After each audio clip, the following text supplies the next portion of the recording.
گفتم کے مر گے ناگہاں گفتہ کے درد ہجر من گفتم علاج زندگی گفتم علاج زندگی گفتہ کے دیدار منا گفتم علاج زندگی.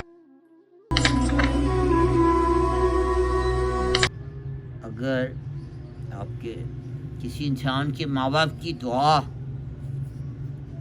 اس کے ساتھ ہوگی،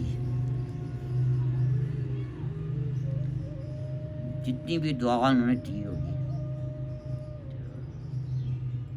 اتنی اس بندے کی اپنی اولاد باادب ہوگی. جتنی اسے اپنے ماں باپ سے دعا ملی ہوگی اس کی اپنی اولاد اتنی ہی باادب ہوگی.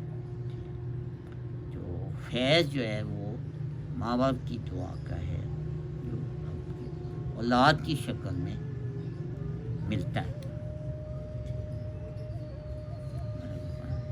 تھوڑا ٹائم تو لگتا ہے، لیکن پھر جب انسان کی اپنی اولاد بڑی ہوتی ہے تو پھر یہ بات اسے اچھی طرح سمجھ میں آ جاتی ہے.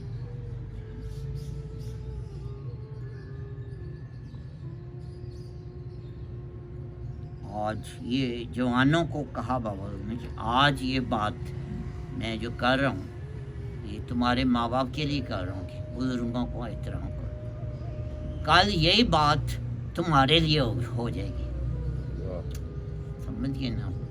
جب تم بزرگ ہو جاؤ گے تو پھر یہی بات اب آنے والے جوانوں کی ہو جائے گی کہ بزرگوں کا احترام. تو بزرگوں کا احترام کرنا جو ہے نا، یہ بات اصل میں جوانوں کے اپنے لیے بھی ہے. یہ وہی بات ہے کہ ایک جملے سے نا دونوں نسلوں کو فائدہ پہنچاتی ہے. بزرگوں کو بھی فائدہ پہنچاتی ہے، جوانوں کو بھی فائدہ پہنچاتی ہے. ایک جملے میں ساری بات بن جاتی ہے. خیال ہے مولا علی سے سوال کرنے والوں میں سب سے عقل مند بندہ وہ تھا جس نے کہا جا کے کہ کیا چاہیے، تو کہا کہ جی جو آپ کی مرضی. اور یہاں مرضی کے دونوں مطلب ہیں.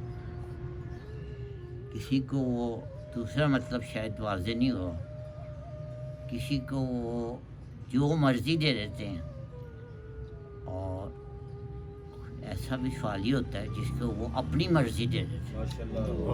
اور یہ آخری سوال درِ عطا پہ یہ آخری سوال.